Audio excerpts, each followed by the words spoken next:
മുട്ടുമടക്കി പാകിസ്ഥാൻ വെടിനിർത്തൽ നിലവിൽ വന്നു. സ്ഥിരീകരിച്ച കേന്ദ്രം. ചർച്ചകൾക്കായി സമീപിച്ചത് പാകിസ്ഥാൻ. മൂന്നാം കക്ഷിയല്ലെന്ന് ഇന്ത്യയും പാകിസ്ഥാനും തമ്മിൽ വെടിനിർത്തലിന് ധാരണയായെന്ന് കേന്ദ്രം. വെടിനിർത്തലിനും സൈനിക നടപടികൾ മരവിപ്പിക്കാനും ധാരണയായെന്ന് അംഗീകരിച്ച് കേന്ദ്ര സർക്കാർ.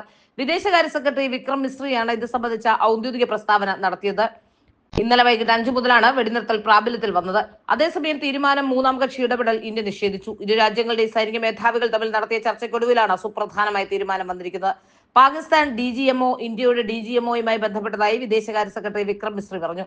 വിദേശകാര്യമന്ത്രി S ജയശങ്കർ എക്സിൽ പങ്കുവച്ച പ്രസ്താവനയിലും വെടിനിർത്തൽ സ്ഥിരീകരിച്ചിട്ടുണ്ട്. ഇന്ത്യയുമായി സമാധാന കരാറിലെത്തി മണിക്കൂറുകൾക്കുള്ളിൽ വെടിനിർത്തൽ കരാർ ലംഘിച്ച പാകിസ്ഥാനെ വിമർശിച്ച് കോൺഗ്രസ് MP ശശി തരൂർ. 4 ദിവസ രൂക്ഷമായ പ്രത്യാക്രമണങ്ങൾക്കൊടുവിൽ കഴിഞ്ഞ ദിവസം 5 മണി മുതലാണ് ഇരു രാജ്യങ്ങൾക്കിടയിൽ വെടിനിർത്തൽ നിലവിൽ വന്നത്. എന്നാൽ മണിക്കൂറുകൾക്കുള്ളിൽ പാകിസ്ഥാൻ കരാർ ലംഘിച്ച് ഡ്രോൺ ആക്രമണം നടത്തുകയും ഇന്ത്യ ശക്തമായി പ്രതിരോധിക്കുകയും ചെയ്തു. പാകിസ്ഥാനെ രൂക്ഷമായ ഭാഷയിൽ വിമർശിച്ച ശശി തരൂർ എക്സിലെ രാത്രി വൈകിയുള്ള പോസ്റ്റിൽ ഒരു ഹിന്ദി ഈരടി തന്നെ പോസ്റ്റ് ചെയ്തിട്ടുണ്ട്. വാക്കിൽ നിന്ന് പിന്മാറുക എന്നത് അവരുടെ ശീലമാണ്, പിന്നെ അവരുടെ ഉറപ്പുകളിൽ എങ്ങനെ വിശ്വാസമുണ്ടാകുമെന്നാണ് അദ്ദേഹം കുറിച്ചത്. സീസ്ഫയർ വയലേറ്റഡ് എന്ന ഹാഷ്ടാഗും അദ്ദേഹം ഉപയോഗിച്ചിട്ടുണ്ട്.